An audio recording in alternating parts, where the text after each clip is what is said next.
Okay, you're on. Hello, and welcome back. Sorry for the interruption. I had a prehistoric computer that gave us some issues. Time to update all my technologies. So I made a cookbook. Now's the time I have to commit seppuku. Nah, it happens. Hate to have errors like that. Yeah. Especially with all you guys out there checking things out and the comments. I didn't get a chance to read everything. Apparently, we lost a good portion. Yeah. Let me see if I can't go back real quick, and we can pull up the comments on that old one. We can at least see what was being said, so we can turn to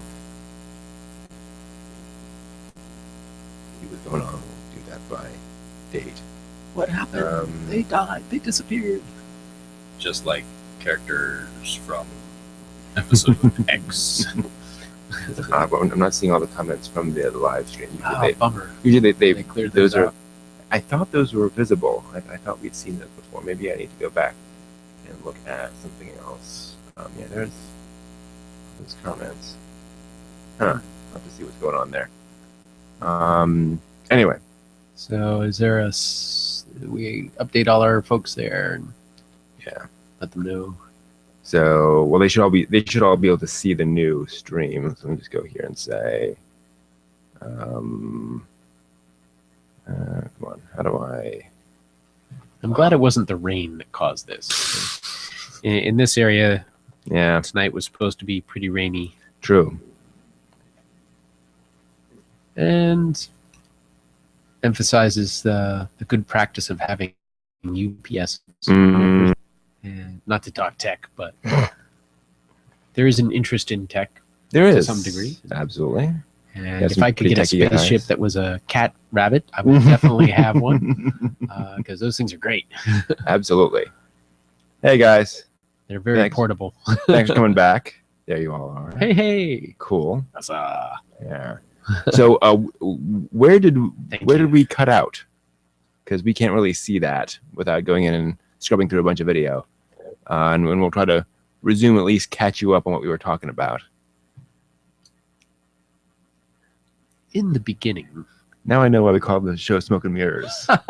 All of our tech goes up in smoke and mirrors. Every episode we do something. I'm reflecting on all the smoke that was created by that. Yeah. Oh yeah. We'll get it there. At least it wasn't a smoking gun. Exactly. Except then maybe I'd be able to point to the specific. It's true. Yeah. So it's leaving us one episode left. Right. And we were talking about OVAs before we were catching up on comments. Yeah. And we had discussed the possibility of a studio taking characters down different story arcs that wouldn't necessarily jibe with their original story arcs, or it could, depending upon what the studio decides to do with. Yeah. It also depends on anything on fire. We'll try not to. Where there's smoke, there's yeah, so it really depends. It also depends on if there's a franchise with a lot of other material around it.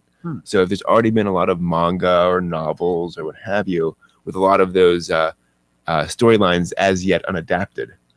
Well, now that begs the question: do manga series have anything analogous to an OVA, where they go down a different path, a special episode out of character? It does happen. Aside from Dojinshi. Right. Something more sanctioned by a studio. Yeah, it can happen. It's pretty rare. A good example of where I've seen it happen is... Oh, okay, gotcha. So yeah, we didn't lose too much. So a good example of that would be the Boogie Pop franchise, which was a hugely successful light novel franchise. It's sort of analogous to Harry Potter, if you will. And there was a manga adaptation, an anime adaptation, a live action movie adaptation, and then they decided to do another manga that was set actually like 15 years after the events of the original storyline. Wow. It was still written by the original author, but it was kind of a spin-off, if you will, with completely different characters. One character from the original does show up grown up, basically. So that was kind of fun because you got to see a very different context of what was going on. And you got boy, I can't even explain Boogie Pop. That'll take forever. But so, very briefly, there is a thing in Boogie Pop. There's Boogie Pop deals a lot with the collective unconscious and how we deal with such things. And it presents the idea of a force within this collective subconscious that rises up at times of need to help humanity as a whole. And so this force inhabits a character in the show and is able to, through inhabiting that person, is able to go around and solve problems. And so in the Boogie Pop series, Boogie Pop, which is what this thing is called, is always inhabits this one character. And other people kind of react to that. So in this other manga, it inhabits a new character. And so seeing how that changes the nature of Boogie Pop and how Boogie Pop works was kind of a neat way of dealing with the franchise. That sounds like a great series to analyze. It's a lot of fun. We should definitely do Boogie Pop one of these days. My gosh, that one is one of those just absolutely mind-blowing series. And the novels are interesting. And there are something like 13 novels. I mean, it's a big thing. Yeah. Chrono Cross. I have not ever played Chrono Cross. People say very good things about that, but I don't play enough video games apparently. Something we should fix at some point. Yeah. At some point. Yeah. Yeah. A video game show. The next thing. I start playing games and then I suddenly wake up and miss days of work and I say, "Oh no." And last time I played a game, I had to call in with Pac-Man fever. I'm nice. sick. I stayed up till 4 a.m. and now I'm no. What was did you play the Google Maps Pac-Man? No, I didn't see this. What is this? Yeah, on I think it was on April 1st, Google put up a thing where you can go into Google Maps and there's a Pac-Man overlay. Oh my goodness! Wherever you go, and it will, and all the streets are now. Streets, and you can play Pac-Man on any street, which is really fun. It's actually really interesting. I'd love to at some point really dig into it because it'd be a fascinating sort of game level design study in terms of you got all these different layouts. What does that do to strategy and so forth? Yeah. Kind of interesting. Chrono Crusade. Chrono Crusade. See, Chrono Crusade is a series I actually own and have not watched. It's kind of a neat one. Nuns with Guns. Nuns with Guns. Yeah, can't go wrong there. Yeah. I gotta say, another Gals with Guns that I really liked was Gunslinger Girl. Yeah. There's something about a girl with girls with guns. Yeah. I found out recently Gunslinger Girl was originally a doujinshi. Was it? That or an original doujinshi. So it was a fan comic somebody drew and was popular enough that it got licensed, if you will, as an anime series, which is kind of neat. Creative ideas, keep them coming. Exactly. So it does work. People can come up with something that's so popular it gets turned into absolutely an anime. Oh yeah. Because so many times we hear, "Oh yeah, well you gotta be in Japan and you gotta be in the studio." And how does it really? How do these stories really get made? Yeah, it really depends. Aside from having years of years of a manga already built in, right? And that's the most common and the most obvious thing. Where if you already have that audience built in, then obviously they want to adapt that. But yeah, when in fact one of the most popular anime series recently, Fate Stay Night, and the whole Fate franchise, that was originally a doujinshi. Actually, it was I'm trying to remember. Tsukihime, I think, was the name of the series that it was based off of. Anyway, it's one of these, this person did this and that person did this based on that, and then it just kind of cascades. But yeah, it goes quite a ways. Yeah, I think the second season of Gunslinger Girl was more of a cash grab kind of thing. Yeah. Unfortunately, it happens. Yeah. And to be fair, Gunslinger Girl was the kind of franchise that probably was never going to last very long. So they kind of had to jump on it and get as much as they could out of it. You know, it's interesting the mention of Ranma 1/2. Yeah. Having watched a lot of Ranma a number of years ago, if you binge watch it, you'll notice the voice actors change, or at least the voices change. I don't know. Yeah. When you have something that spans 7+ episodes or series. Yeah. What would you, seasons? 7+ seasons. It was kind of jarring when I started to notice certain voice actors, very different voices. And I don't know the backstory on whether they switched out the people or their voices broke or. Well, I know in sometimes it gets licensed by a different company, and it's like the studio's on the East Coast, the studio's in Austin, the studio's in LA, and you're just not going to get all the same folks to fly out to 1,000 miles away. I got used to this voice. This is not the same person. I know. Even though it looks. But then sometimes you get folks who change around. I remember for Slayers, the old series, the original voice for Zelgadis did it for like a season, and then he got out of the industry, or I forget exactly what happened with him. But it was the English dub. Yeah, English dub. Sorry.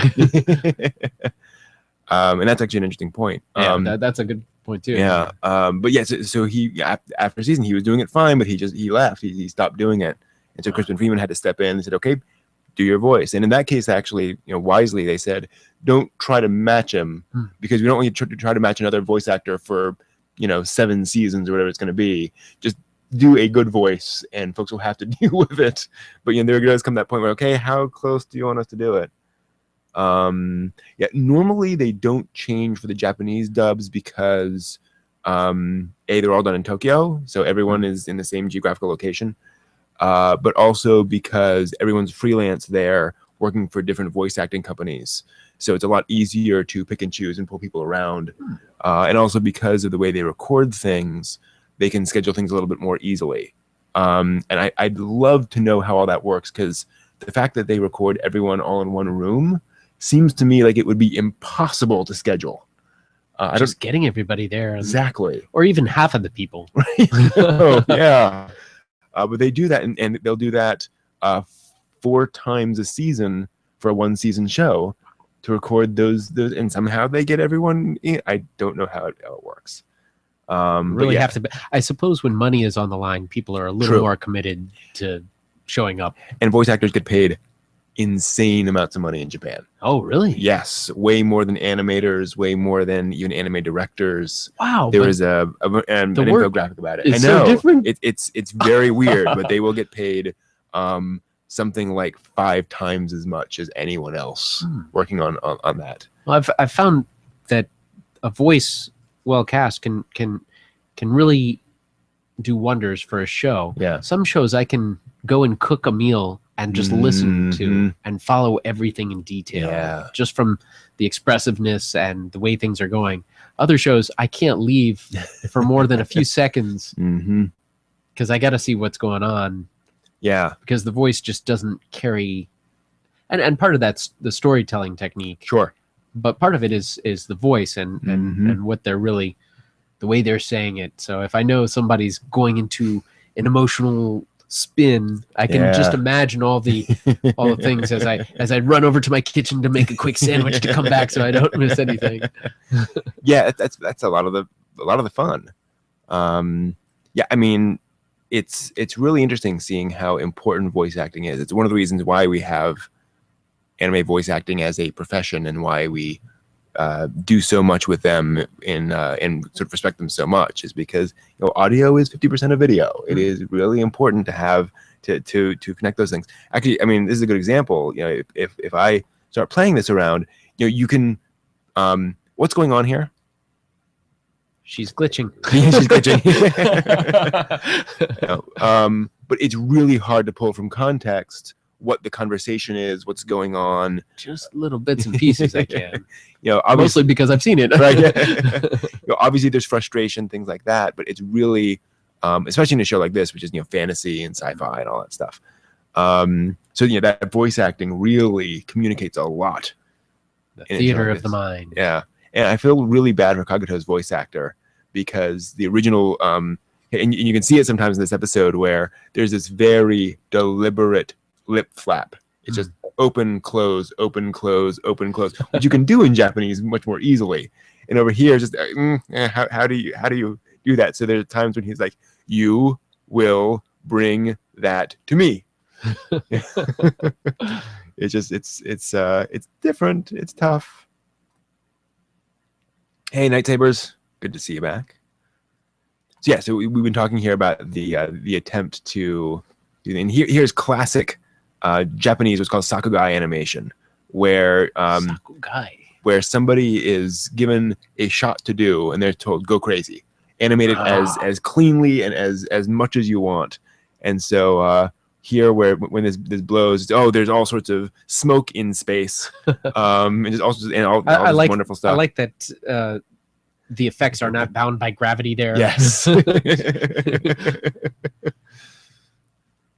It's strange seeing space scenes that have gravity that just sort of doesn't jive with some of the physical aspects of the outer space. Yeah. Explosion. Yeah. This is also a good example of storytelling again, because Ryoko's reaction tells you a lot. If she's scared about what's going to happen, that tells you how powerful Kagato is. She's trapped in an hourglass. She's stuck in time. It's a great visual, isn't it? It is. It is. And being a human, but more than a human. Yeah, true. Yes. I'm amazed that she didn't have that much energy before to break out, but once Tenchi's hit, and his status is here we go. She just loses it. Love that animation. And this big organ behind him. I also love, and just to show a few little things here. So I want to point out something from an animation perspective. Watch the glass when it breaks, because you'll notice what happens. She has both her hands. She has both her hands, so that's interesting. She manages to grow those back. But you notice how it pops in various places, and then wow, the beauty of all those little shards. Exactly. And then they do this very smart thing. They don't move the shards, they zoom them. Ooh, isn't that interesting? Ooh. So after all of this stuff happening, so again we hit pop, lots of different places, and then they just zoom those glass shards at you, like it's right passing you. Yes, wow. Which is a very smart thing. You don't have to draw all of those things moving. You just use a zoom effect into the overlay. Yeah, and you notice Kagato's reaction is kind of fine. He doesn't even care that she's broken out. He's already destroyed the ship. He can just sift through the wreckage and exactly, it's done. The flotsam jetsam. And something we were talking about when we cut out before is the difference in the voice acting here, where Ayeka's scream is kind of primal and just kind of this lost, horrified, raw scream, whereas Ryoko's was this much more scream of rage, which I really liked.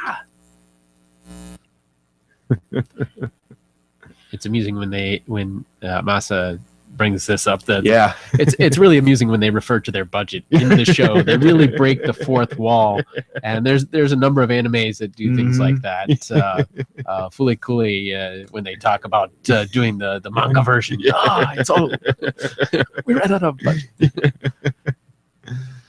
But yeah, you know, there's a lot of little techniques that they use for all these different layers, and when a person starts to delve into editing and compositing, you start to see different tricks. And once you realize that these techniques can be applied, it gives you a different perspective. When you look at anime, you start looking at the different layers, which parts are 2D, which parts are 3D, what is an effect on a layer versus an animation of that effect.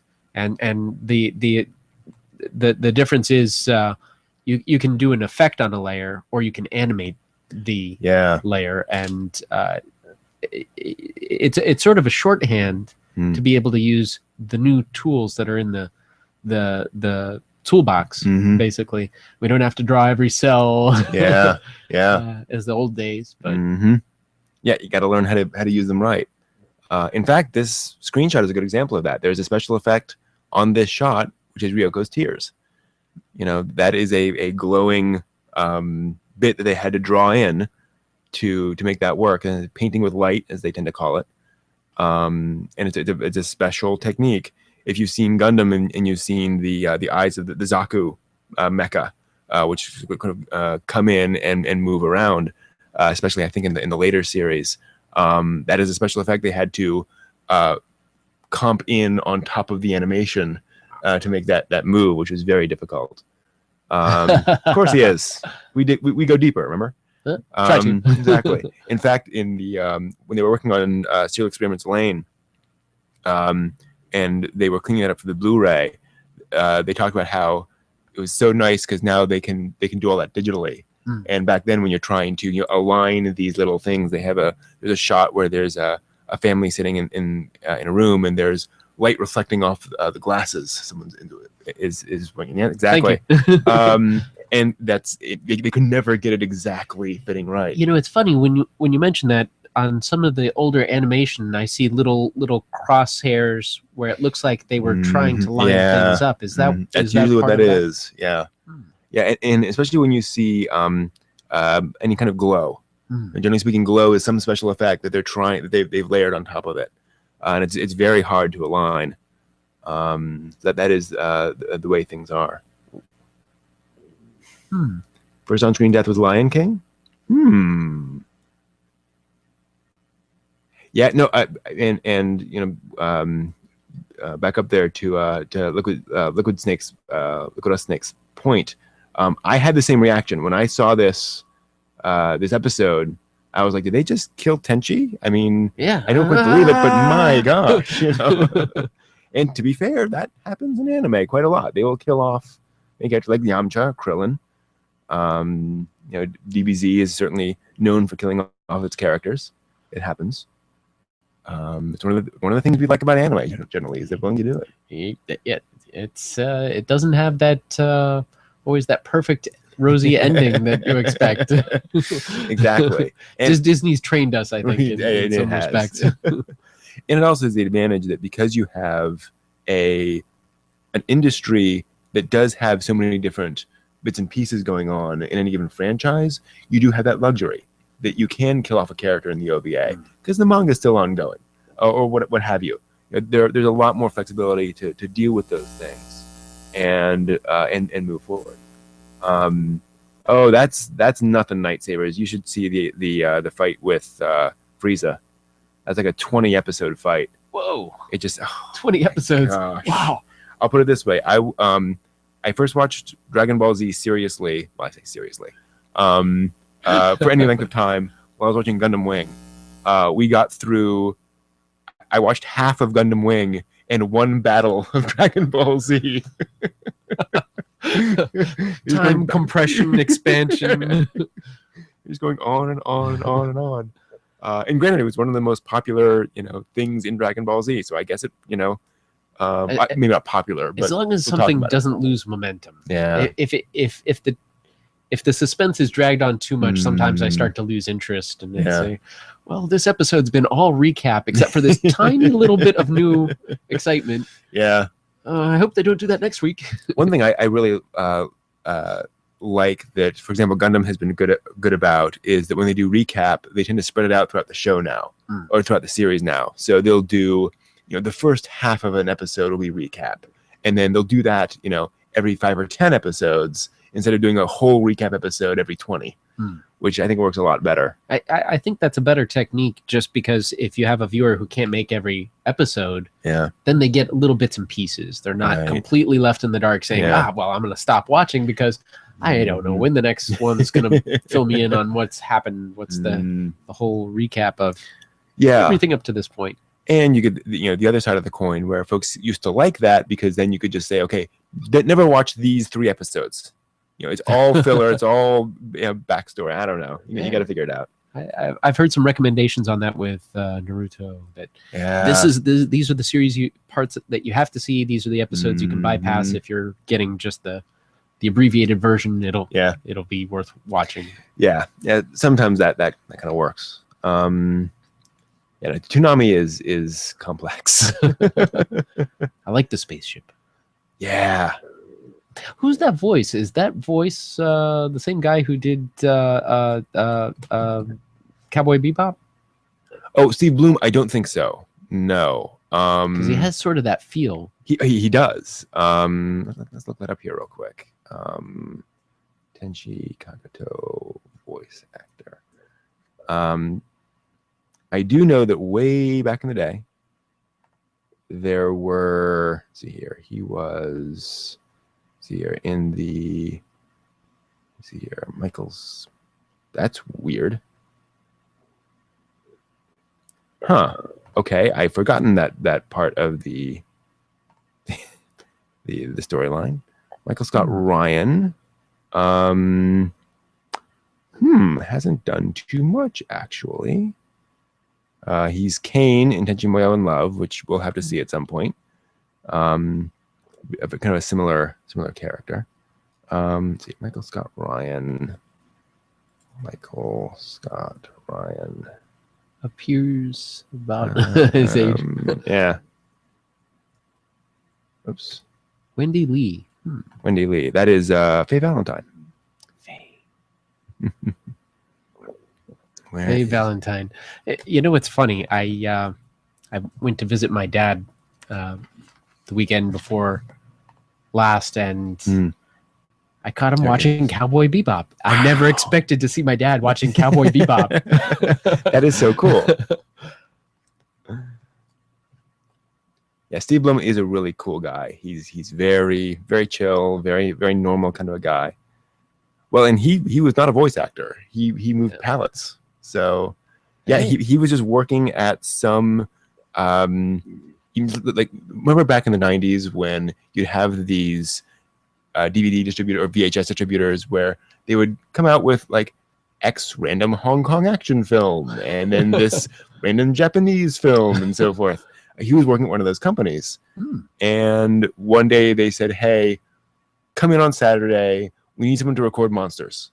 And so we're going to bring in a bunch of people, and we just need some folks to record, and just do that. We'll bring in pizza and just come on and help us do that.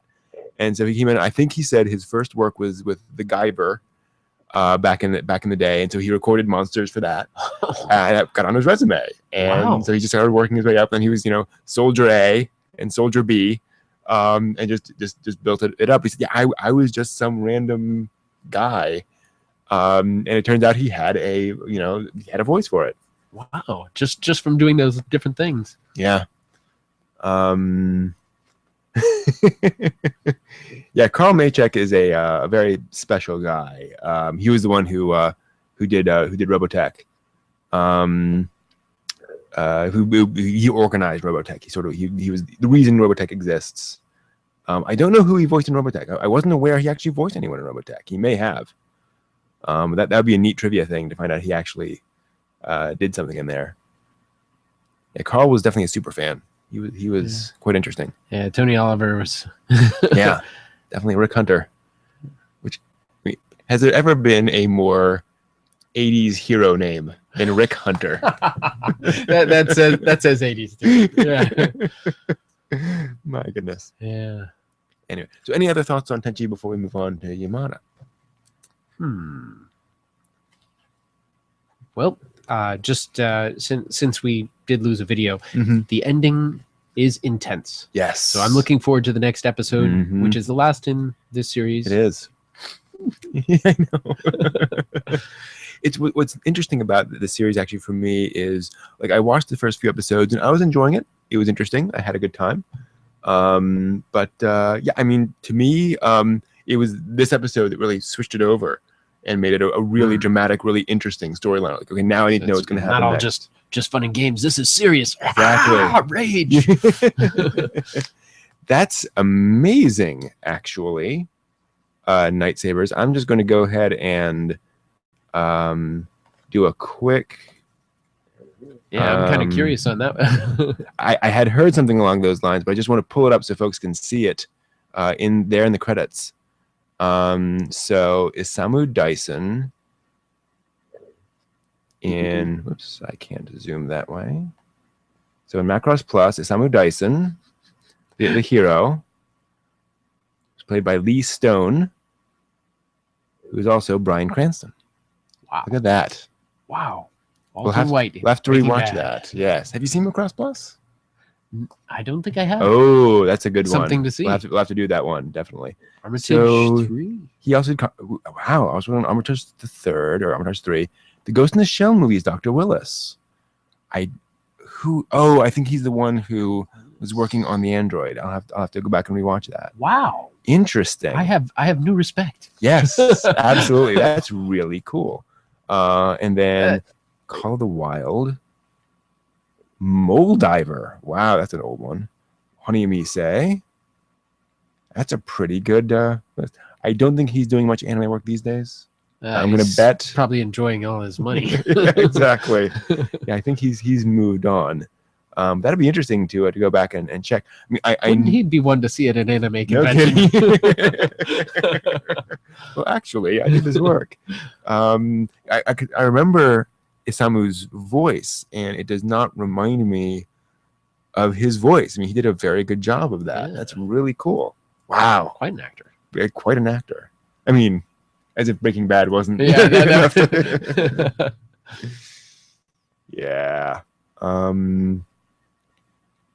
happened to Robotech 2? So that's a very good question. Actually, I do have some more information about that. Because Maychek recorded a thing for the Robotech DVDs explaining what happened with that. At least what he claimed what was going on. I'm sure the dollar-yen exchange rate was an issue for Matchbox withdrawing some money. And part of the complexity is that Maychek was, in a lot of ways, very smart in telling the version of what happened to be most clear for the audience he was talking to. So he would, if somebody asked him, for example, back in the day, he would say that his company was producing this show. He would never mention the anime studios or any of the Japanese folks because his company was technically the producer, and no one was asking him in that interview whether it was an anime series or not. So there was that kind of aspect to his character where he kind of knew how to spin things, so to speak. But what he explained in the Robotech DVDs is that, and he did show clips from these, which does kind of make sense. When they went back to do Macross Robotech 2, they contracted with the same studio that made original Macross. And Macross was a massive hit in Japan. Yeah. So that studio was actually very concerned about doing this in a way, as they put it, blood would run in the streets if the fans discovered that the Americans were making a sequel to Macross. It was bad news. Happen. Yes. Which it wasn't a sequel to Macross, but so they did it very under the table. I don't mean illegal or anything, but they didn't kept advertise. It on the hush-hush. Yeah, they didn't advertise On the Japan down as low. doing. You need to know right. basis. And granted, there was lots of American cartoons being outsourced to Japan at the time, so it was just one of those things. But so what would happen is they would write the scenarios in America and then send them over to Japan for expansion into full scripts and storyboards and so forth. So they'd say, here's what needs to happen in the episode. It'd be a long, scenario, but nothing hugely detailed. And when when the episodes came back, the original characters were written out almost immediately. And all the new characters in Macross 2 or Robotech 2 were showing up more and more and more. And they're like, no, we want this to be sort of even between new characters, no old characters. But the old characters were just gone, essentially. And Maychek said, I have no proof of this. I don't know that this is what was going on. But it looked like they were basically trying to animate something where they could chop off the first 2 episodes and show it in Japan as a new series. Because if they had just had all new characters, it wouldn't look like original Macross. And they could pitch it, as a different series, completely different show. Yeah. And you say again, not accusing anyone, but that's just what it felt like. There's so many forces that go into a brief. It's mind-boggling what goes on behind the scenes there. Yeah. So that was one of the strong reasons for them saying we weren't getting back the content we asked for. It kind of, sort of, mostly, but it just wasn't going in the right direction. So eventually they just decided, okay, we're going to pull ship. And again, like I said, I'm sure the I'm sure Matchbox pulled some money because the exchange rate changed. It happens. Lots of stuff happens, but who knows? So yeah, so one more episode of Tenchi. Very exciting. We get to see what happens. Tenchi Yamada. Who will survive? All right, so let us switch over to Yamada. Yamada's first time, which is a long time in coming. Which is not close to her 100th yet. Not at all, my goodness. But she is closer than she was the week before. Each True. week she's getting a little closer. Little bit. She has the urge, the drive, and when it comes to it, she just seems to wimp out or sabotage herself sometimes, or sometimes she goes for it and she succeeds without even knowing. Exactly. The little RPG motif here with what they're playing around with. Sparkle, sparkle, sparkle, sparkle. She said maybe. Maybe. So this episode deals with Valentine's chocolates, which I don't know if we've covered yet. That is an unusual thing. Now, Valentine's Day in Japan is a little bit different than the U.S. It is indeed. So I like the Japanese approach. Women give chocolates to men. Hey, all right. Yeah. Women are hard enough to read sometimes. So when they give you chocolates, that's a pretty bold statement. Then. Exactly. Yes. Yeah. Now, as they show in this episode, the complexity is that because girls are supposed to give out chocolates to guys, it becomes kind of a standard thing where girls kind of give guys chocolates. They don't know who to give it to. So here you go. Here. I've run out of guys to give this to. I can't give it to this. Exactly. But one of the ideas is that, if you're in a committed relationship and you give chocolate to your boyfriend, that means something. That makes sense. So it's kind of complicated. But mom's giving chocolates to son. Yeah, exactly. Sisters. Yeah. It's a lot like Valentine's Day cards over here, where, they kind of get traded around. But this is something that interested me, which I'd love to find out what's going on here. There's this scene in the middle where we see Yamada on the bus. And she's, I believe, heading home. But they spend a lot of time on it. She's there on the bus. She's thinking. She's looking out the window. She's thinking about that amazing dessert. But we really spend some time with kind of her character there. So she decides she's going to make chocolates, and she clearly does not know what she's doing. When I was watching this, Evan here kind of arched an eyebrow, so I was going, no. Those of you who've done some a lot of cooking with candy before will know that you do not just dump chocolate into a pan. You use a double boiler. You do. Otherwise, you experience smoke.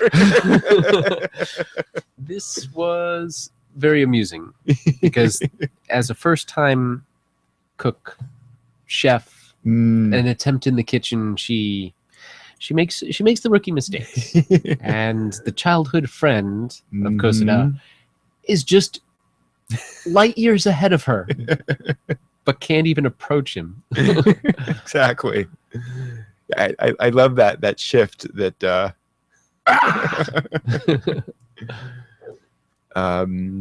that she just can't do anything. And so it's dawn and she's finally made it. She's worked all through the night. And this is very important, actually, I think, to the story in general. This idea that she doesn't care. She's just trying to, get in his pants.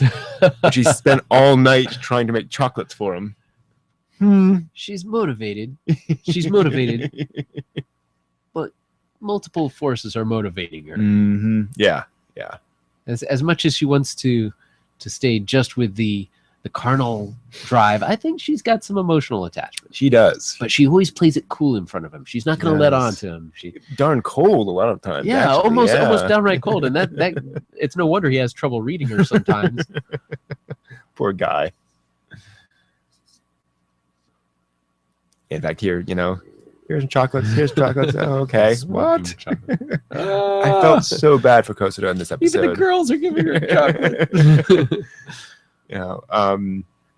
He's waiting for chocolates from Yamada, and she keeps waiting and waiting, and waiting. Are you free? What, is she taking a survey? Hey, it went nowhere. She's just surveying me. Oh, poor guy. Hmm. Yeah, nothing even there in his locker for his shoes. Poor guy. She's not obsessed at all. No. She has a table full of chocolates. Which one will I give him?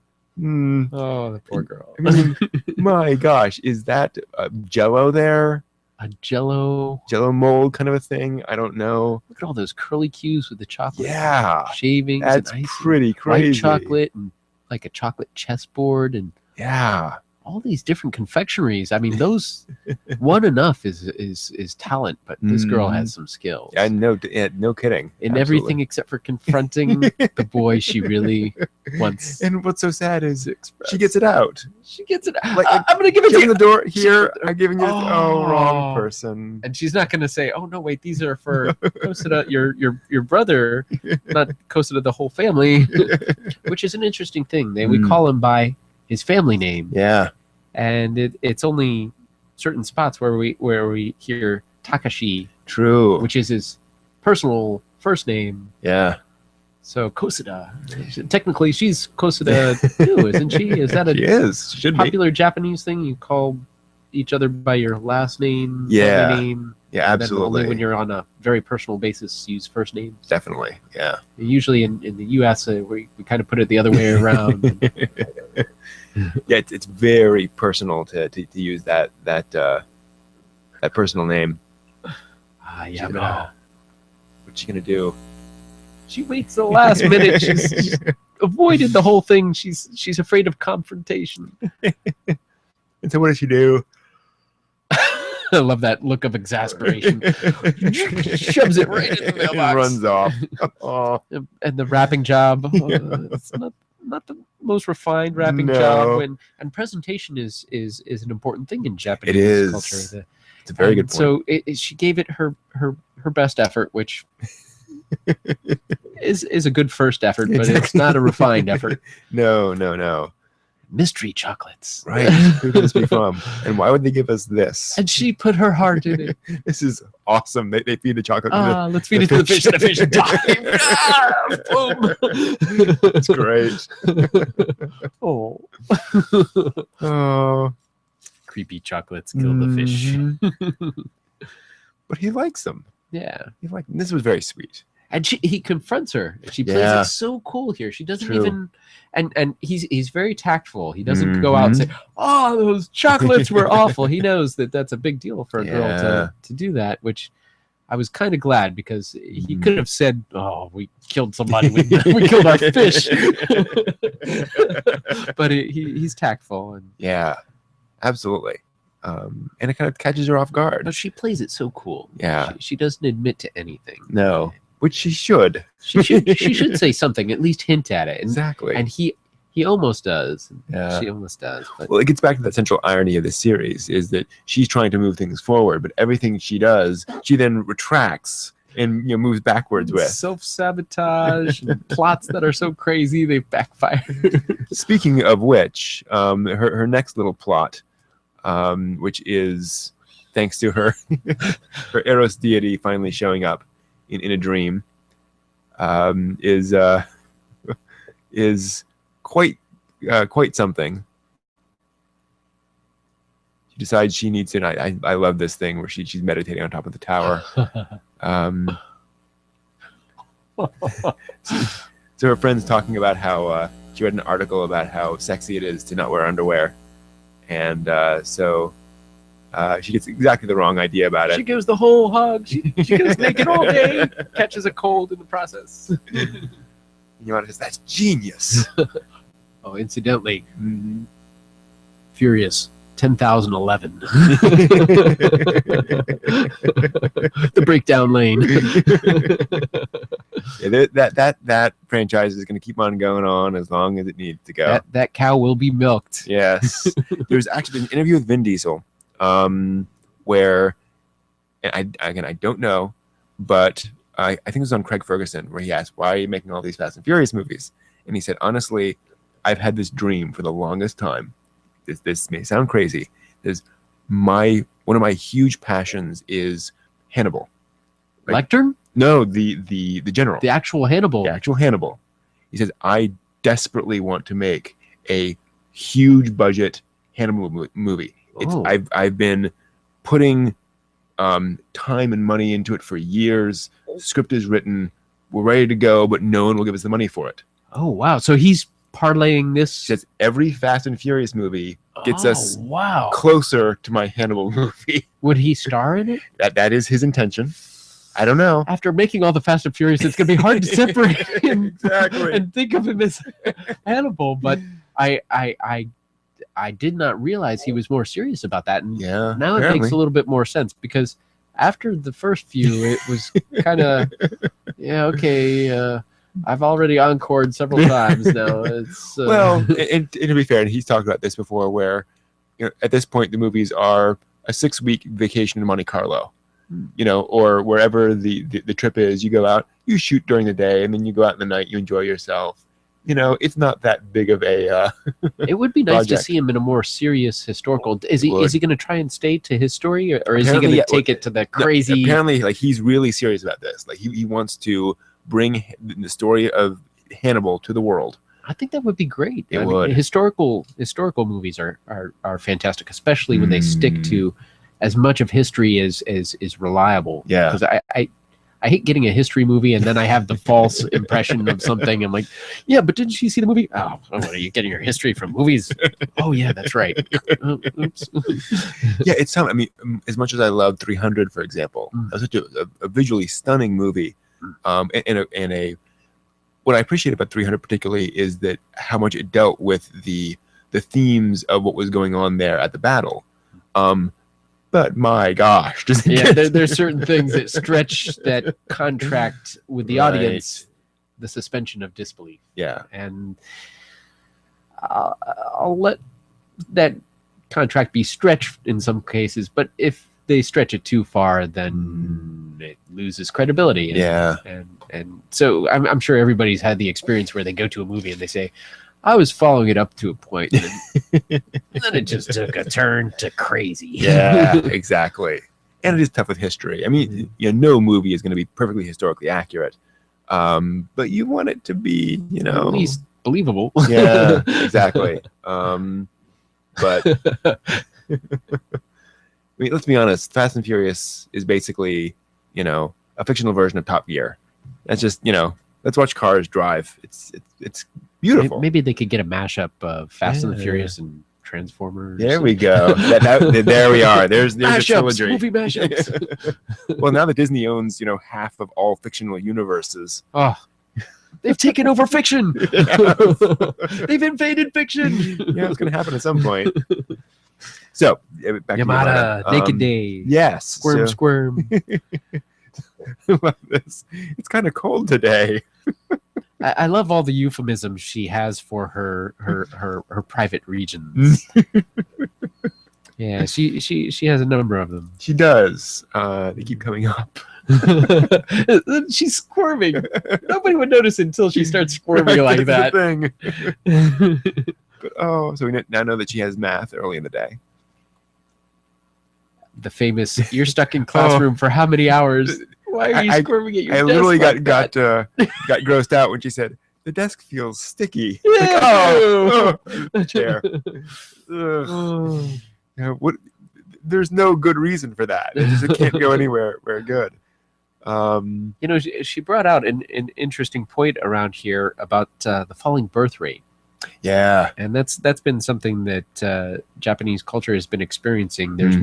There's more people who are aging and not as many who are people are living longer, but not having as many children. And so the birth rate is actually it's sort of an inverse pyramid. Yeah, which is an unusual thing in. I saw a statistic. I'm probably going to get it wrong, but it's something like by the year 2020, a third of all Japanese people will be over the age of 60. Wow. Yeah. So they need to get out there and procreate and make more kids, and it's encouraged by more Yamadas. Yeah. Well, maybe not. No, because it's not working out for her at all. Her friend's pretty modern in her. Exactly. Her crazy friend who says, "What about modesty?" And this is straight out of a hentai. What is she looking over? doing? What's she doing with her hands? Stop that. Another visual image of being conked in the head. I love those. The head bumps. But yes, that is a problem with the anime industry too, as well. Is that trying to get young blood in, as opposed to all the old farts who've been around for 30 years. Do the girls in school really wear skirts that short? When I was in Japan, I never saw a skirt that short. I'll put it that way. So this is a little bit of idealization. Yeah. Or maybe it's Yamada's hiking it up. That's true. There's always the girl who wants to bend the limits of the school uniform. And have you heard of the what is it? Whoa, there was sunlight coming out of that hoo-ha, or what would she refer to it at that one? Her cha-cha. That's right. You named it? Wow. But yeah, there's the schoolgirl skirt economic index. Schoolgirl skirt economic index. Somebody came up with this. The idea is the shorter a schoolgirl's skirt, the more free the society feels, and thus the better the economy is doing. And so you can track how an economy is doing by the average sort of skirt length. So you think back to the 70s, and you had longer skirts, and then they get shorter. Skirts have actually, FYI, people, have actually been getting longer on average in Japan over the past few years. Oh my. So I don't know. Boost the economy. I like short skirts. Yeah, exactly. Economy goes up, skirts go up. Yeah. And I forget how they tracked it, but it was a very interesting trend. And they said you can see. I don't want to call it a correlation, but you can see. You can see how it matches.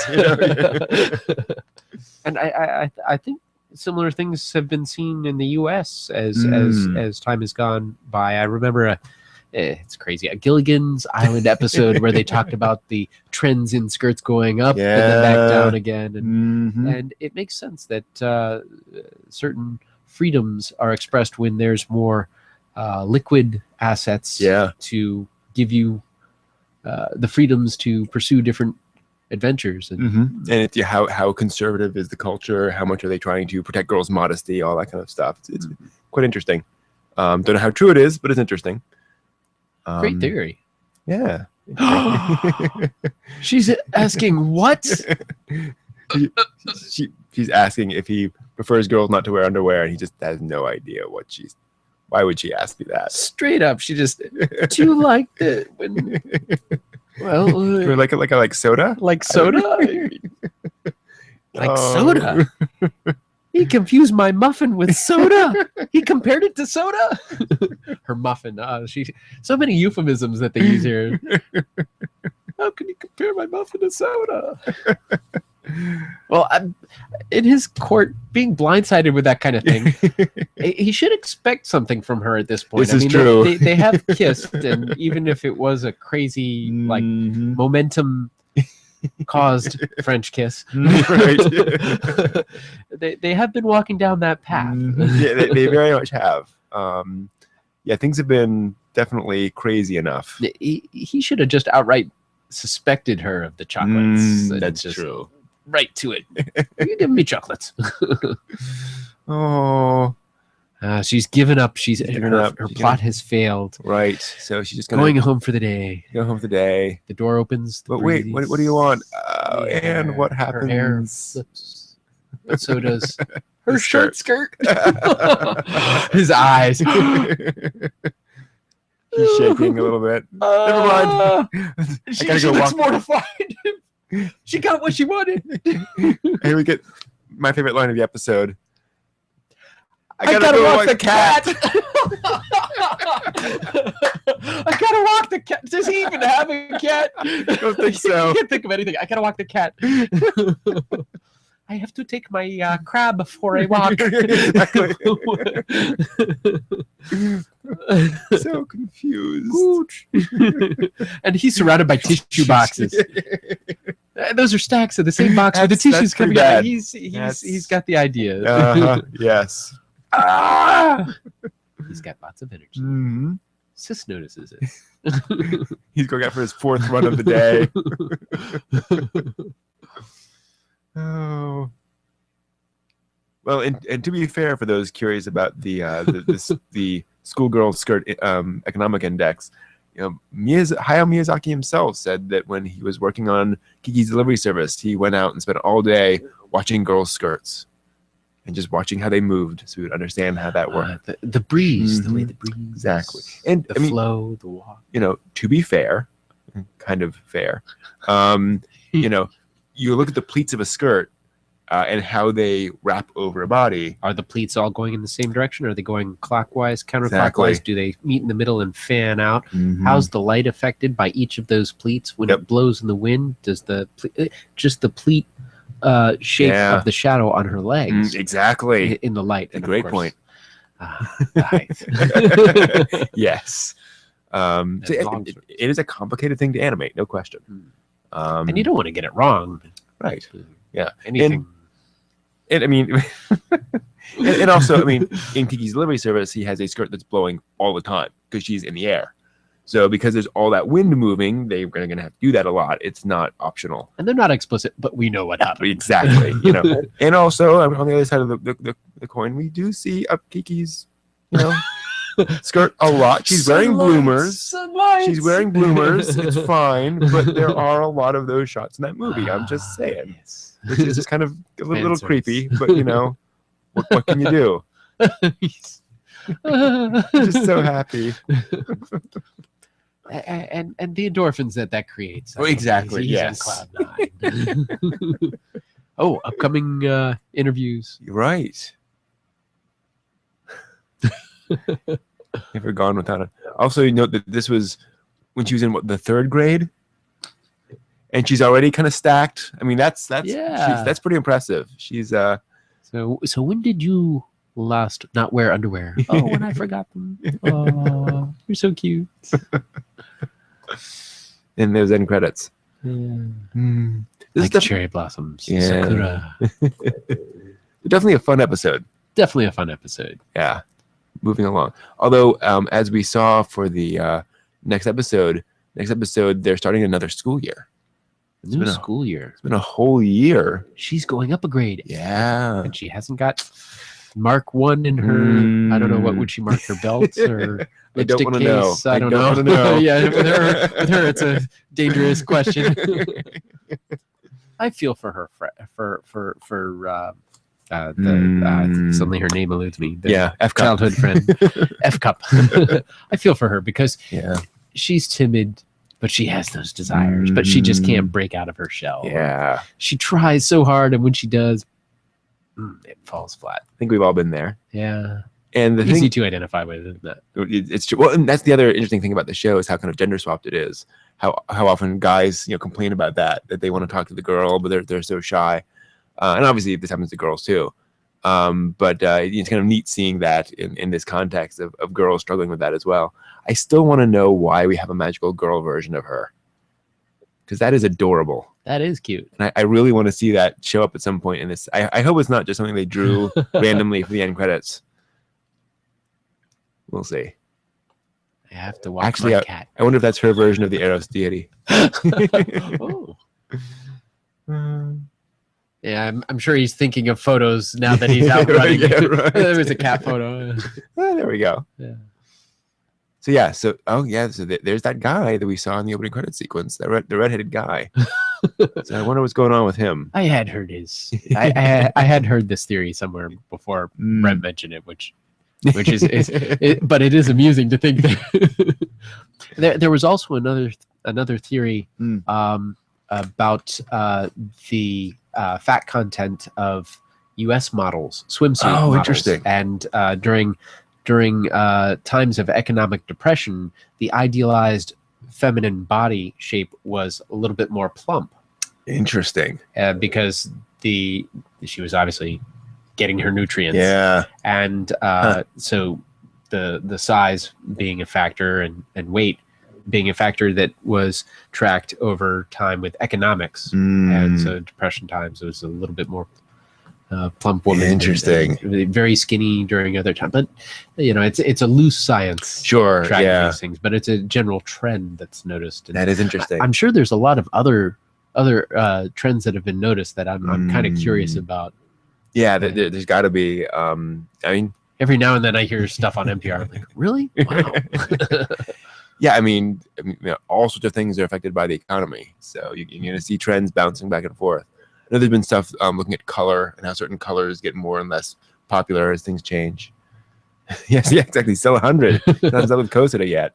So that's going to be interesting. You know, we're 5 episodes in, and she's only kissed. So she gave him tongue. She gave him tongue, even if it that's was true. Momentum. It forced her tongue into his mouth. Yeah, smashing lips. So we'll see. But he's seen a lot now, whether he knows what he's touched or not. Yeah, he's moving quite a bit. She sat in his lap. It's true. Yeah, they both got embarrassed by the photographers. Yeah, it's true. You know, they were getting ready for it. Yeah, it's coming along. It's coming along. We'll have to see where it goes. But now we haven't seen much of the rival that came in at the last minute. It's true. But we see her in some of the opening sequences. I think we do. So yeah, I have a suspicion she might be coming up at some point. I think so. She's and it's going to be interesting seeing how Yamada, who is the most popular girl, deals with somebody, especially more consistently. She gets so many guys after her. It's no wonder. It's no wonder. He's got a little insecurity there. I mean, sure, but he's got to like move forward. Otherwise, that insecurity may build up to be something real. Exactly. Yeah. Exactly. Step it up, Yamada. Step it up, Yamada. Now, if we're averaging and she's going to meet that goal, that's a very busy 7 episodes. Yeah, it's going to be a lot of quick cuts. A lot of quick cuts. Yeah. The montage. Oh my goodness. That's a good question, Liquid. I'm not sure. I'll have to go and check and see where the what this adapts of the manga. Now this manga had been out years. Well, the show came out in what 2010 or so, somewhere around there. Sounds right. Yeah. So this was based off a manga before. I believe so. Yes. Let's actually double check on that. So let's do a little search in here, because it would be interesting to see where they take this after the episode ends, because it has been a great ride. It sure has. I've laughed so hard. I don't think she really breaks the mold for girls that I've seen in just about every anime. Let's see here. So 2010, very good. You're good at that. Oh wow. The manga is 9 volumes. 9 volumes. And it ended in 2011. So it has gone. It looks like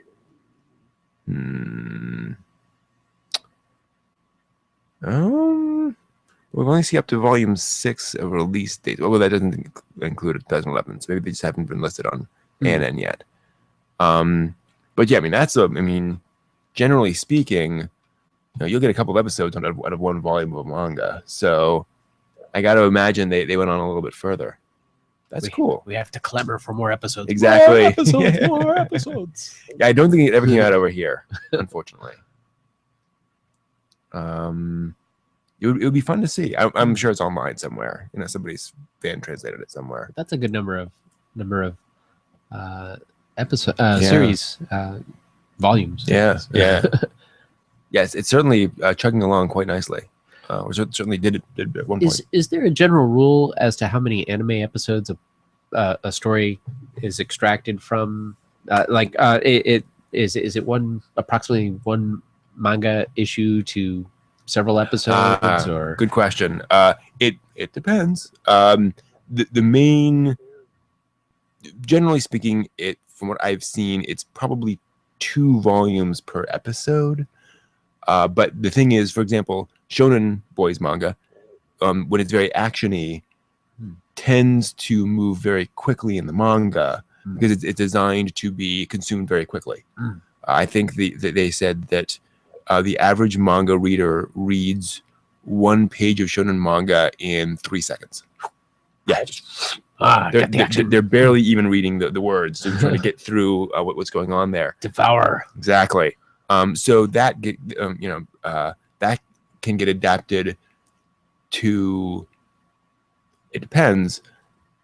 If that's very compressed, you can spend a lot of time on that in the anime series, because you're going to spend a lot more time seeing that in the anime series than that 3 seconds they spent.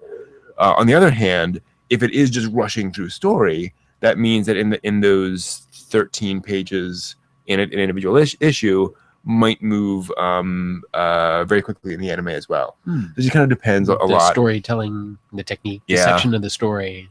Yeah, and you've also got to figure out what part of that do I adapt, especially if the story. Good example is Gosick,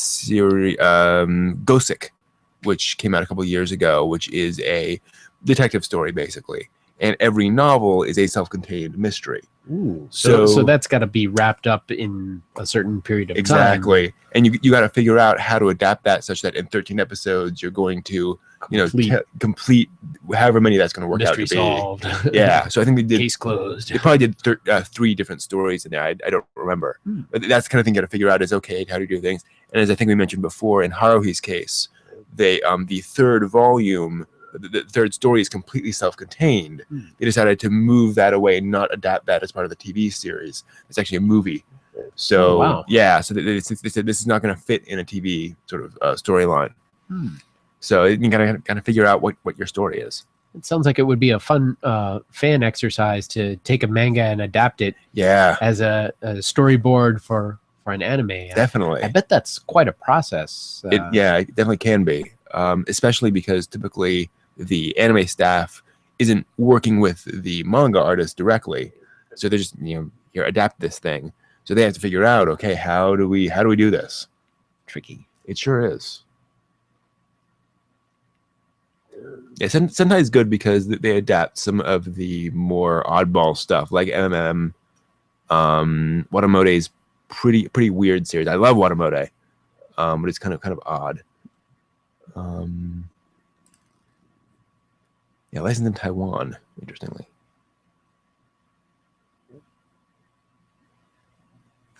Interesting. The anime for High School of the Dead only covers volumes 4 through 7 of the manga. Wow. So they're the first 3 volumes before the zombie. So High School of the Dead is a zombie survival horror story. Cool. I like zombies. What's interesting is that first episode to me is the most perfect zombie survival horror story I've ever seen in my life. Wow. It is just a perfect, they've attacked what do we do, dealing with all those issues. People have all sorts of issues with later on episodes. I get that. I'm not saying it's the greatest thing ever.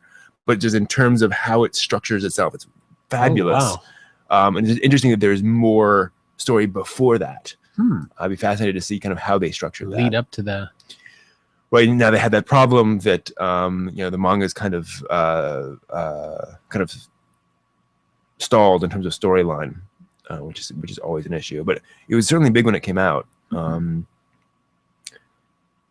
What's odd is I went back. I remember High School of the Dead was one of those things where they said, "Oh, the manga was far more intense and it had far more panty shots and fan service." And I went back and I couldn't find any of it. Like there were some in there, but it wasn't nearly as bad as the TV series that I saw. The other weird thing is you'd think they'd just go ahead and do an anime series. I mean, they don't need to follow the manga exactly. If they have some material, they can just do 13 episodes. They don't think to do that. Well, sometimes they do, but you don't see it that often that they just say, "Okay, we've got something. Let's go." It's weird.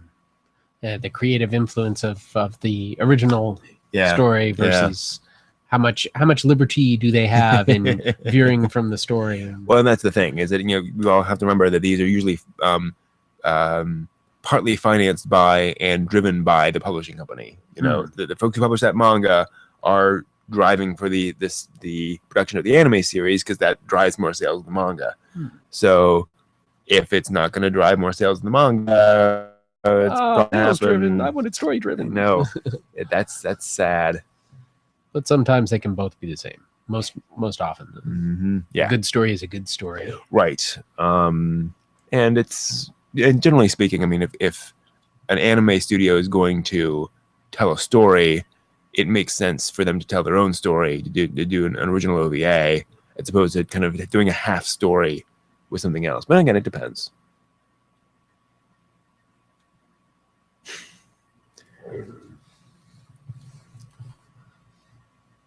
Yeah, well, that's true. Original Hellsing didn't follow. Although I think when they were doing the original Hellsing TV series, the manga wasn't anywhere near complete in terms of the story they were trying to tell. So they kind of had to move off.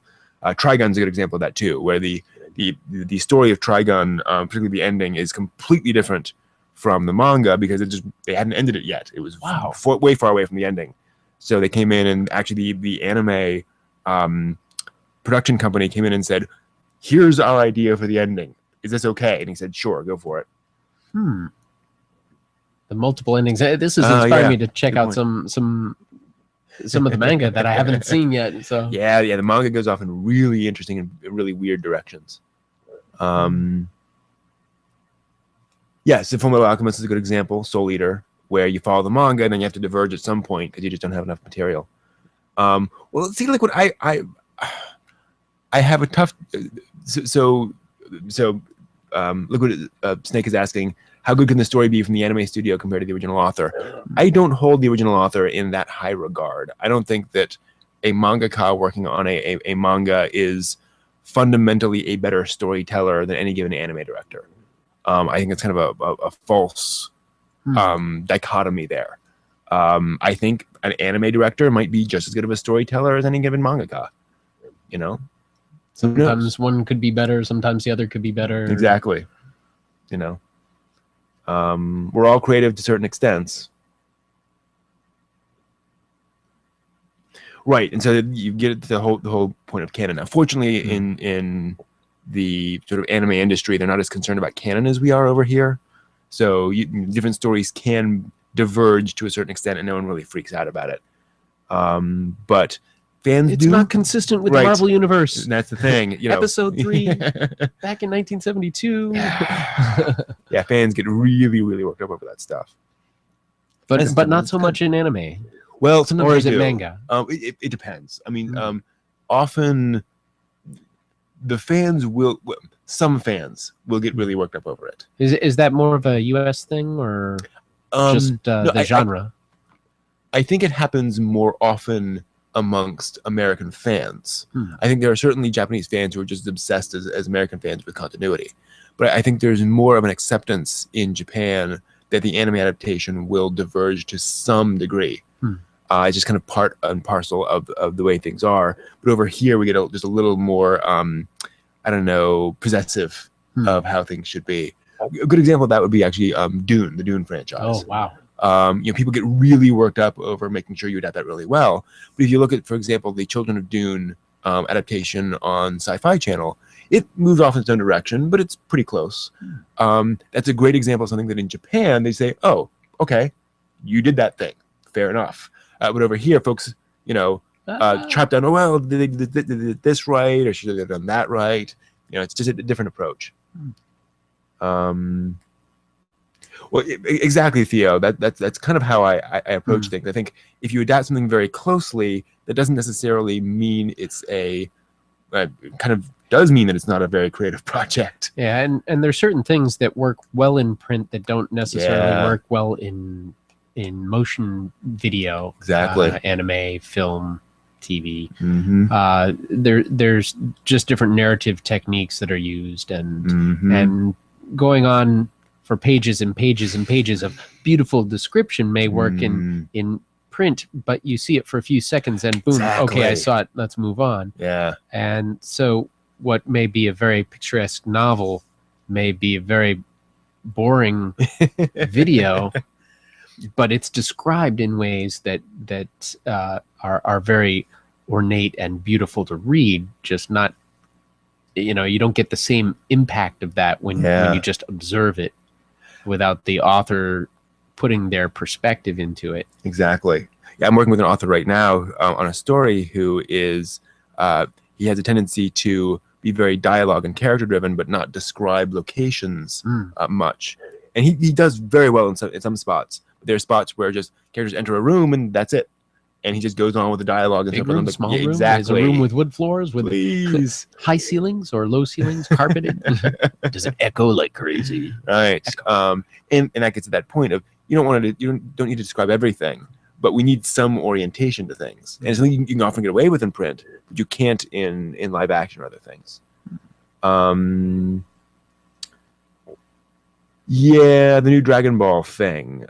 It seems to be a thing where they're trying to just do more Dragon Ball because Dragon Ball still sells like hotcakes. And so Akira Toriyama, the original creator, is coming back to work on it. Cool. I don't know. We'll have to see. I mean, it's always hard to tell how well any of those things are going to turn out. Toriyama famously got sick to death of Dragon Ball Z because it was just the same thing over and over again. He kind of wanted to end it.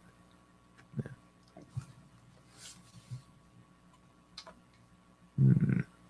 So that's Yamada's first time. We've been talking about that for quite a while.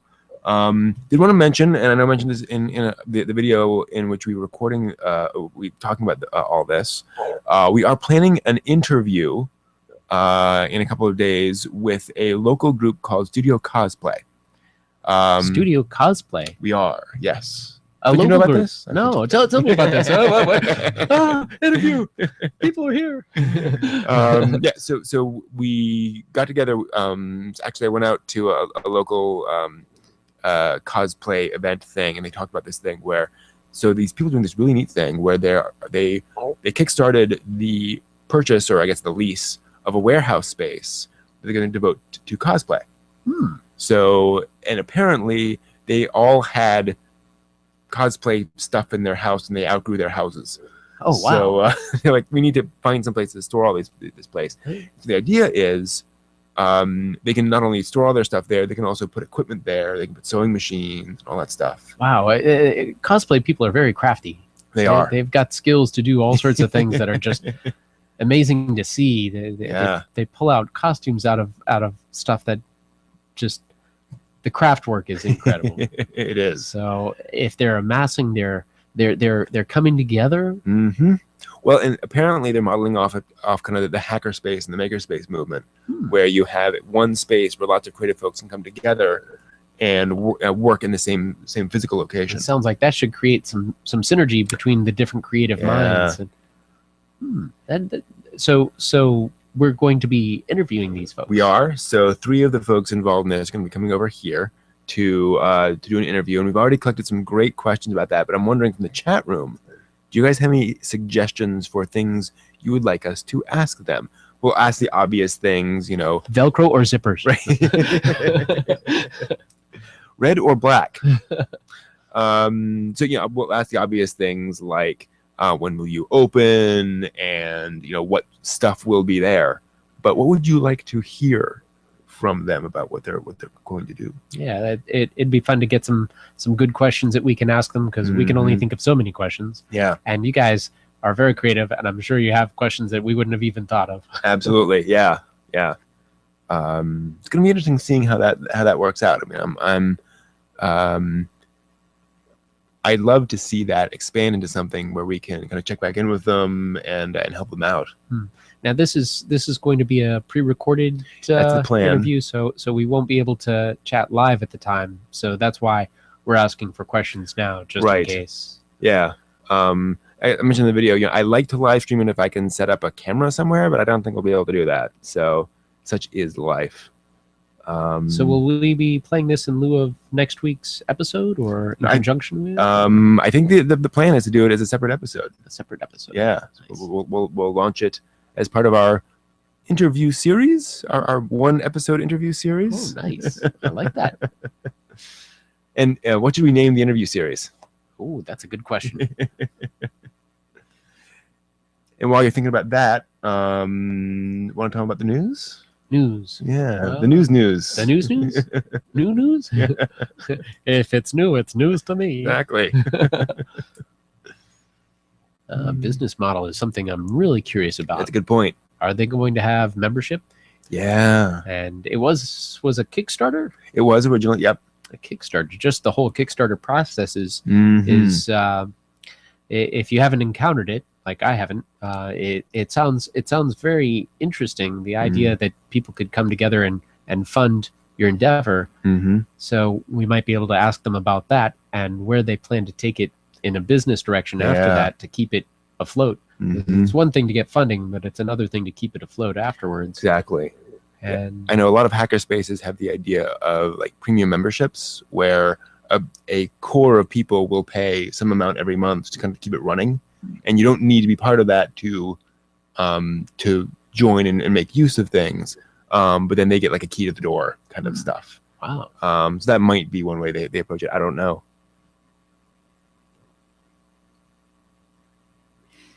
So yeah, we're looking to do a news show. News. Yes. Anime news. So we've built up some. Evan's built up some really awesome stuff, I should say. We've got some amazing kit here that he's put together. So we're looking to do a news show, and so we're wondering from you guys. Well, before I go into there, the plan is to do it once a week. To do it as a sort of the two of us going through news headlines. In terms of format and content, it would be similar to my old Brent's Anime News Corner. So I'd take, we'd take 10 or 12 stories roughly each week, kind of the big headlines, and talk through them. What would you guys like to see out of a news show? The meltdown. Just the facts, man. Just the facts. Exactly. Was there anything else you wanted to cover on that one? Well, news would be interesting. Feedback is important to us, and definitely keep us posted and steer us in the right direction. Yeah. We take everything under advisement. What we're thinking of possibly doing is getting together and recording a pilot episode where we would take kind of fake news, or we just kind of find some random news stories to record, not necessarily stuff like from that week, and you kind of put it together and then post that out just to see what you guys think.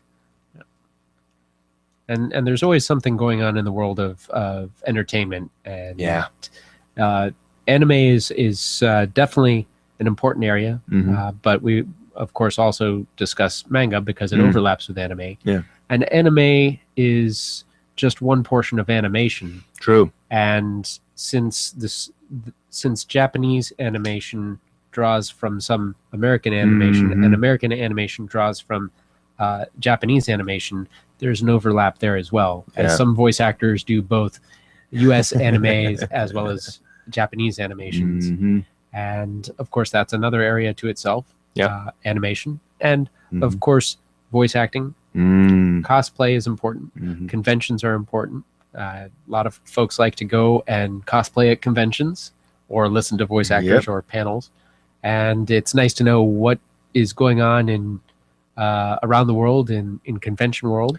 To that point, there isn't a lot of convention coverage in general anime and manga news, which kind of surprises me, which was something I'd like to address in this, is talk about upcoming cons, big cons, things like that. Good question, Liquid. Marketing. That point, yeah. How are they going to publicity? How's the cosplay team going to market themselves? Interview on the news with us. Exactly. Big. Why not? Of course, they have the advantage they have their money now, so they can spend that first and then figure things out. That's fine, Liquid. That's good. That's good. Good stuff. That's a really good question, because a lot of it comes down to, if people don't know, then a venture doesn't have as much of a chance to succeed. Yeah.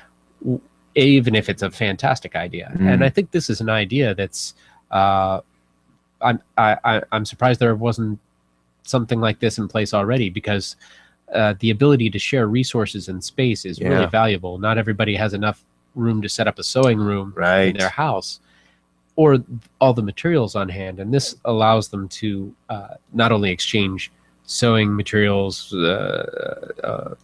prop materials, but also techniques on how they do things. And so it's not only the skill and resource, but the knowledge. Hey, don't do this.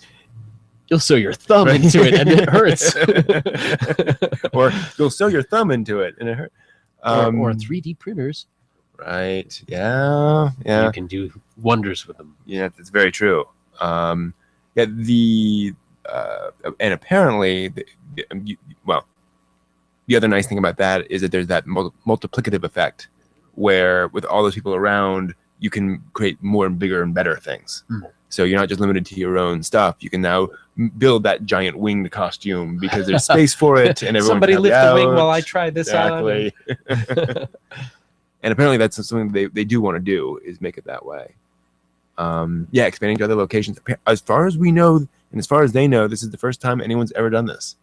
It's fantastic. I mean, Yeah. Hopefully it will spark off a number of them around, because not everybody is going to be able to travel. Yeah.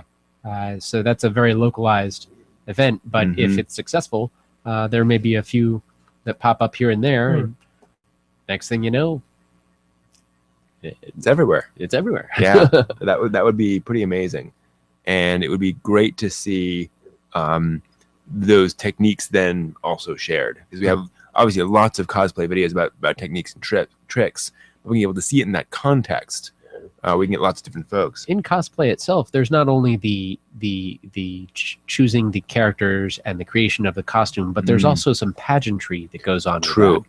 And having a space where they might be able to do a mock pageant before they go to a convention, a spot where they could do the runway, or that's true.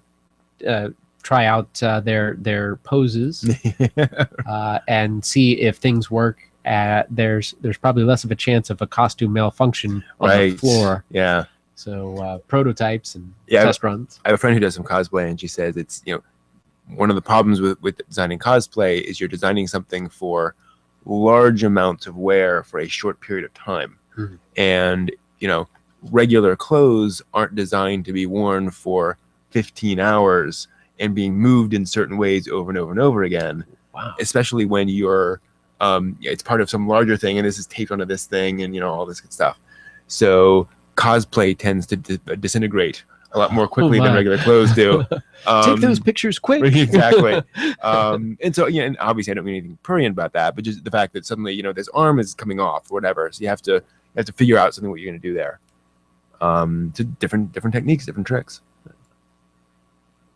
It would be fun to roll our interviews into news at some point. So not only present the news, but then do some more interviews. So with a limited staff, we might be able to do some coverage, and who knows if we get some folks who can do some interviews for us.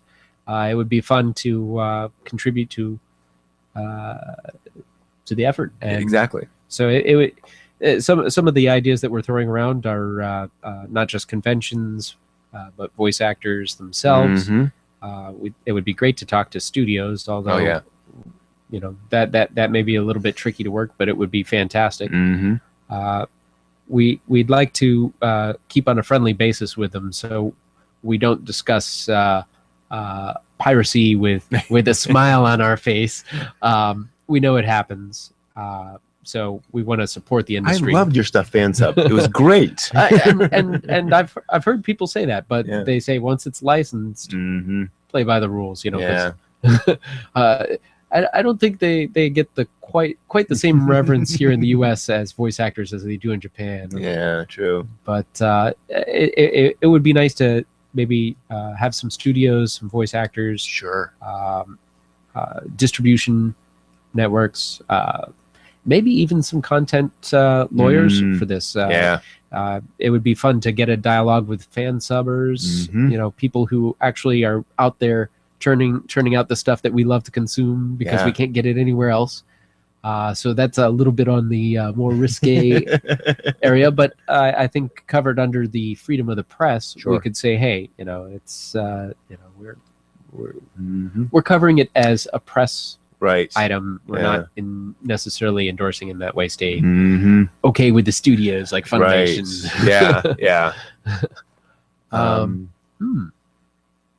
It would be fun to talk to maybe one of their lawyers and get him on the hot seat. Exactly. Maybe have you guys talk to him and say, hey, what about that? Of course, we'll try and keep it on a good-natured, friendly basis. But yeah, well, and I think it's a very good good approach. And to your point, like what I think it's a good idea that Funimation's trying to combat fan subbing that way.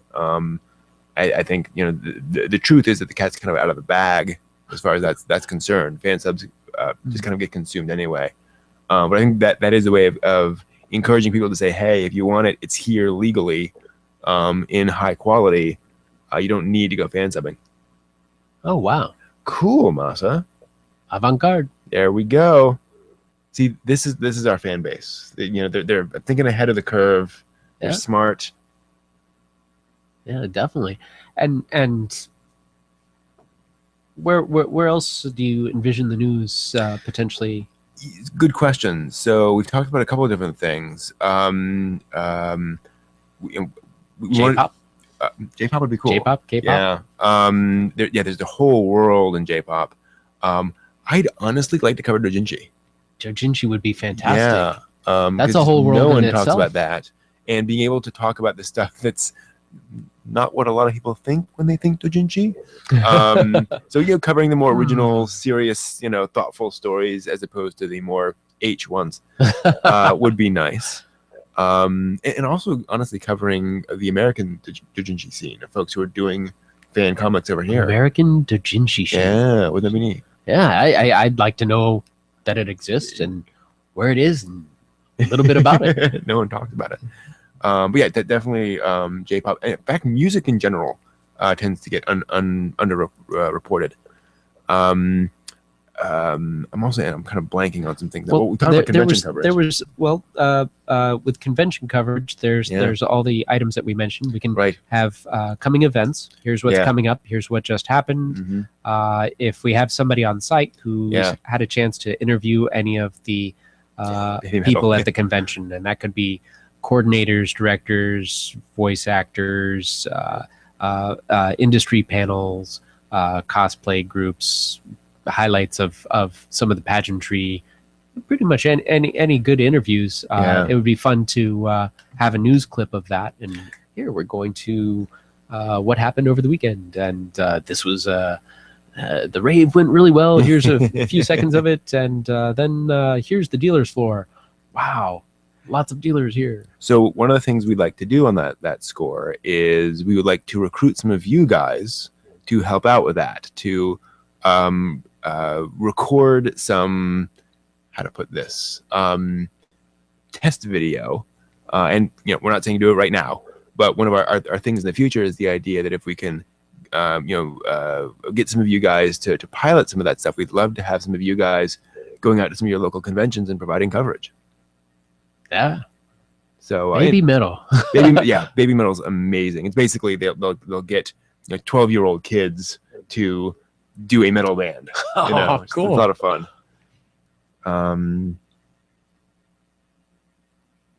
Yeah, it was originally a single band, and I think a few other folks have started doing it now. But it's a lot of fun. I've run into a few people who are starting up comic newspaper style comic, do animation here in the U.S. Some for other countries, some for the U.S. And it would be fun to get some folks who are involved in the animation industry to discuss some of the tools they use or some of the things they've encountered, projects that they've worked on, just to get a sort of a technical side of, so this is how things are made, and cool.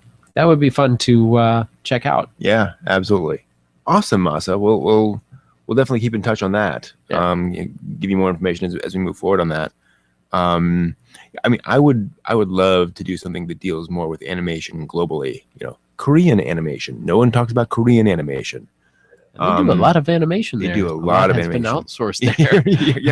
Yeah. The Simpsons, Adventure Time, you name it. It's all animated over there. But there's also a lot of original Korean animated films that just no one talks about.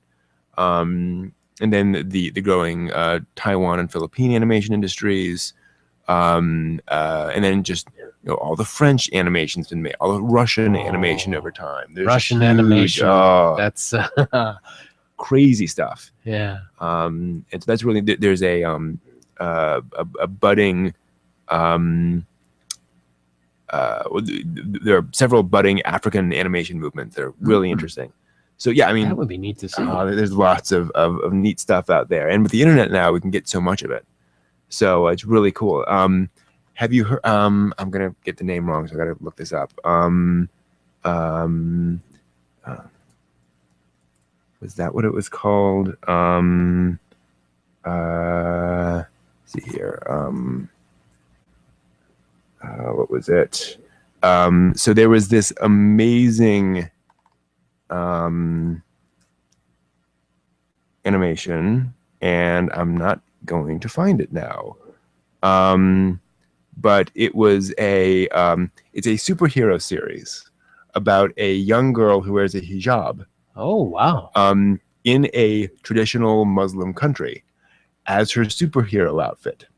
Wow. And fights crime in it. I'd never have. And here's the amazing thing. She does so as an outlaw. Ooh. And the authorities say, you should show your face. She says, I can't do that. That would mean taking off my hijab. Oh. So it's fascinating. Got it in, yeah. So there's and they said we really want to make, and she fights for truth, justice, and education for all.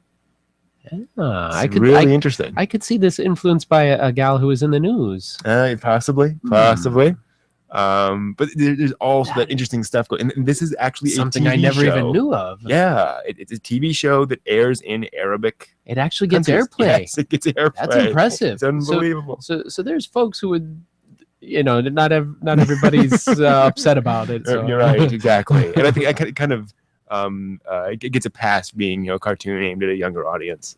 Yeah. But oh my gosh, Korean animation! If you get a chance, look up. Coffee Samurai.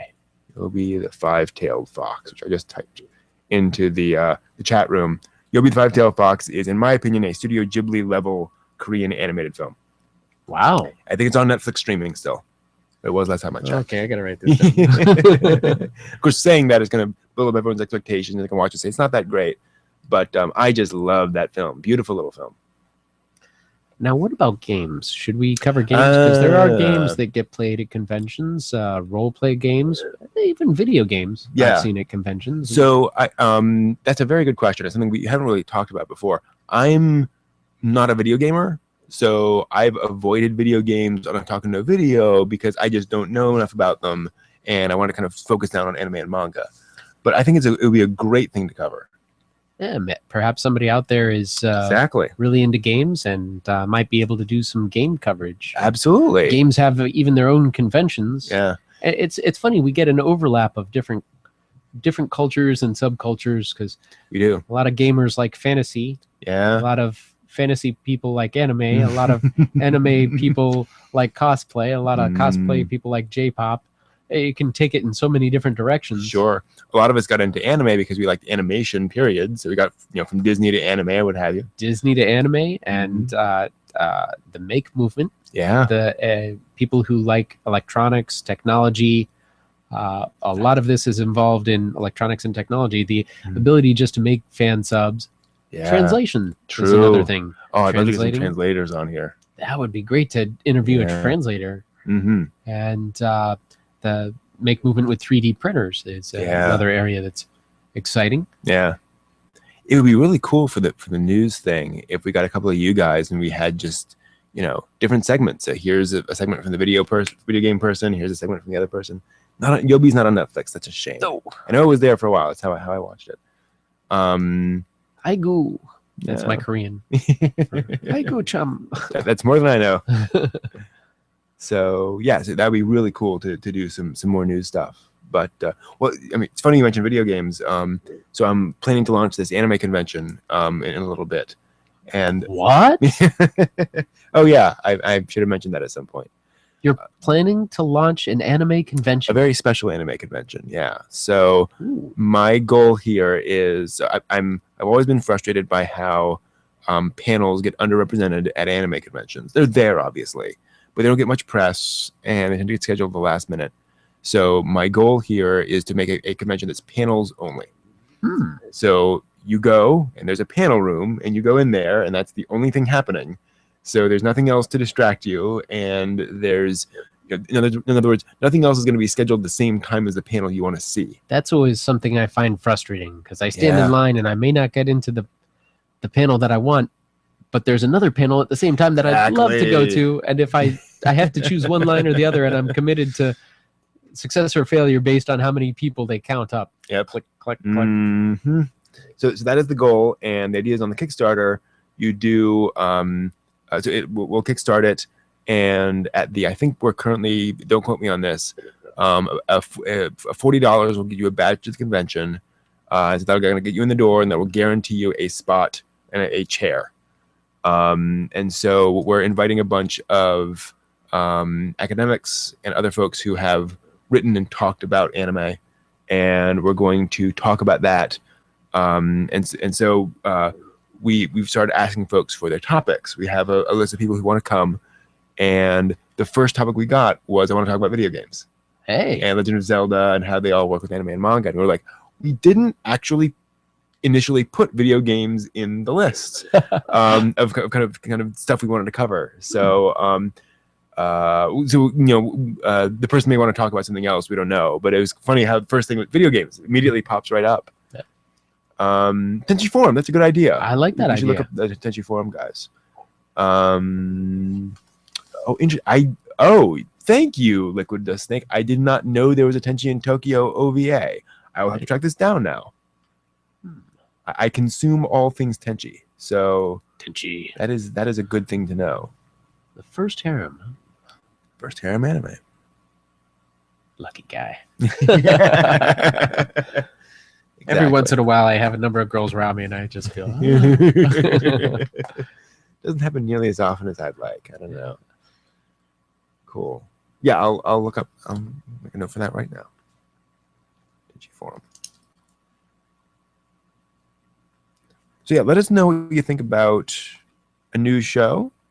If you're interested in contributing. Exactly. Yeah, we'd love to have you guys on there. You guys know how to contact me. I'm Brent@BrentNewhall.com. Or just leave a comment, all that kind of good stuff. And we'll get in touch. But yeah, we'd love to move forward on that. If you have a comment for me, leave it with Brent, because obviously I have computer problems, as seen earlier tonight. It happens. Oh, and as I mentioned on the other video, I'm now using otakunovideo.net as a sort of page for our stuff. So we've got a schedule up there now, scheduling out the next few episodes. So we're gonna start using that kind of as a place to go for if you want to know, okay, is the show happening this week? What's going on? That'll be kind of where that is. So we'll be able to kind of put together more shows that way. You know what other show I want to do? I haven't even mentioned this at all. I want to do a cooking show. Oh, that would be fun. And I want to do a cooking show that talks about the principles and techniques as opposed to recipes. Oh, wow. So instead of just saying, here's how to make an omelet, I want to say, here's how to cook eggs. Don't forget to use a double boiler when you're cooking chocolate. It will burn the chocolate. Yep. Yamada rule number 1. If you ever do chocolate, we're going to have to reference that and talk about that. But now my good friend Yamada learned. As you'll see in this clip. I think it'll be so much fun to do a show which actually teaches skills as opposed to, put these 10 things together that I've already pre-measured out for you. Oh, wow. I don't know if we can ever do it, but it'd be so interesting. I could definitely be the person who doesn't know how to cook, and you can teach me, because I don't know. Well, the problem I've always had is, I can't, manage a camera and all the other stuff while cooking. It's a two-person job to kind of coordinate all that stuff and put it over here, put it over there. It's complicated. I like this idea. I think you cooked up a good idea. Thank you. Hacking the kitchen. I don't know, something like that. But that'd be fun. Everyone loves the Saturday buffet cooking segments, so I think that'd be fun. That's one thing that they've had trouble with in the past at some of the conventions is because they're held in hotels and they have catering services. They don't want people bringing in outside food or doing cooking demonstrations. And this is something that might be doable on video, where people ordinarily wouldn't be able to check it out at a convention. Good point. So, some possibility. Yeah, that's what we're thinking about. Huh. I'll have to figure that out. That's cool. But yeah, so we have lots of ideas for shows. So we'll see where it goes. Yep. So cool. Anything else for the episode? I can't wait to see what's coming up. Exactly. Yeah. So we've got 7 more episodes. anime coming. And as I think we mentioned, after we finish Tenchi Muyo, we'll be moving on to the Melancholy of Haruhi Suzumiya. Haruhi what? Suzumiya. Which those of you who've seen it, you'll know why we have fun with it. Why we will have fun with it. So cool. Yeah. Excellent. All right. Thank you guys. We're gonna go and turn off the stream. So thank you guys for joining us, and we will see you next week. Yep. Cool. Thanks a lot. Oh, let me do the right thing. Do we have our outro? I'm just gonna use the same music for now. Yeah.